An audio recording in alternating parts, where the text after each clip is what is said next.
So I'll be reading and discussing another vignette from Rousseau's Emile. This Emile by Rousseau. This is the Allan Bloom translation. This comes from book 2.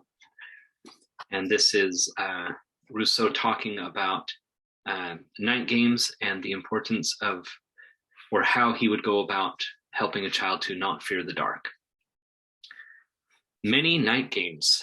This advice, so to play many night games, this advice is more important than it seems. Night naturally frightens men and sometimes animals as well. Reason, knowledge, wit, and courage deliver few men from the exaction of this tribute. I have seen reasoners, strong-minded men, philosophers, soldiers, intrepid by daylight, tremble like women at the sound of a leaf at night. The misogyny is Rousseau's. This fright is attributed to the tales of nurses. That is a mistake. It has a natural cause. What is this cause?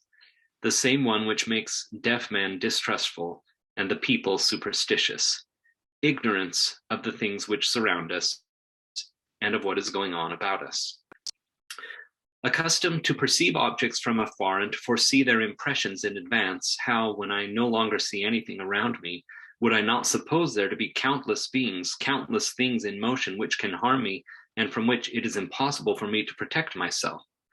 I may very well know that I am secure in the place I am. I never know it as well as if I actually saw it. I am therefore always subject to a fear that I do not have in daylight.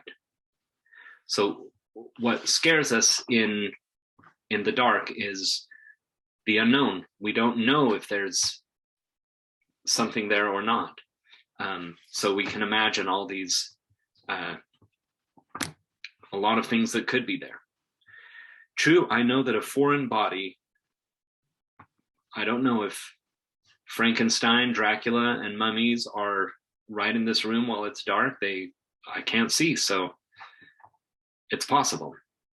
True, I know that a foreign body can hardly act on mine without proclaiming itself by some sound. So how alert I constantly keep my ears.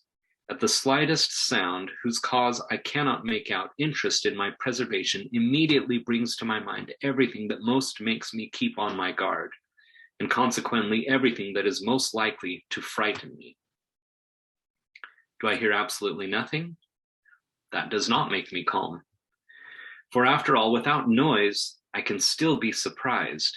I must assume that things are as they were before, as they still should be, that I see what I do not see. Compelled thus to set my imagination in motion, I am soon no longer its master. And what I did to reassure myself serves only to alarm me more. If I hear a noise, I hear robbers. If I hear nothing, I see phantoms. The vigilance inspired in me by concern for my preservation gives me only grounds for fear. So again, this is all talking about what is it about the dark that makes us afraid. It's imagining all these things. Since we can't see them, we can't know that it's not the case. Our imagination can run wild and we jump to the most frightening conclusions.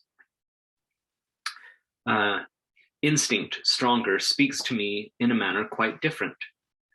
What is the good of thinking that there is nothing to fear, since then there is nothing to do? The discovery of the cause of the ill indicates the remedy. In everything, habit kills imagination. So this is an important principle throughout these first books for Emile and for Rousseau, that habit and sequencing experiences is what helps the development. Well, and here it says habit kills imagination. We'll see what he means by that. Only new objects awaken our imagination. In those one sees every day, it is no longer imagination which acts, but memory. And that is the reason for the axiom, ab assuetis non fit passio, for only by the fire of the imagination are the passions kindled. Do not then reason with him whom you want to cure of loathing of the dark. So don't reason with the child who's afraid of the dark. Don't say, hey, there's nothing to be afraid of. All your fears are unfounded. Take him out in it often, and rest assured that all the arguments of philosophy are not equal in value to this practice. Tilers on roofs do not get dizzy, and one never sees a man who is accustomed to being in the dark, afraid in it. This is therefore an additional advantage of our night games. So one of the reasons for the night games is to dispel this fear of the dark. But for these games to succeed, I cannot recommend enough that there be gaiety in them. Nothing is so sad as darkness. Do not go and close your child up in a dungeon, unless he broke your windows. Let him be laughing as he enters the dark. Let laughter overtake him again before he leaves it. While he is still there, let the idea of the entertainments he is leaving and those he is going to find again forbid him fantastic imaginings which could come there to seek him out. So let me read that again. So he should be laughing when he starts, laughing when he ends, and let the idea of the entertainments he is leaving, this fun, good time, and those that he's going to find again, knowing that, oh, when I come again, it's going to be this fun, exciting time, forbid him fantastic imagining. That will keep his wild imagination from making him afraid of the dark. His memory and anticipation of the good times will quell his frightening imaginations. So a few things with this vignette. We're talking about night games, and one of the big reasons in this section is how to overcome fear of the dark. And his main answer is habit. Go out to the dark often. And so that's one key, that he'll say, you don't see people who work often in the dark afraid of the dark. It's because they're accustomed to it. And this is something that comes up again and again in these first books.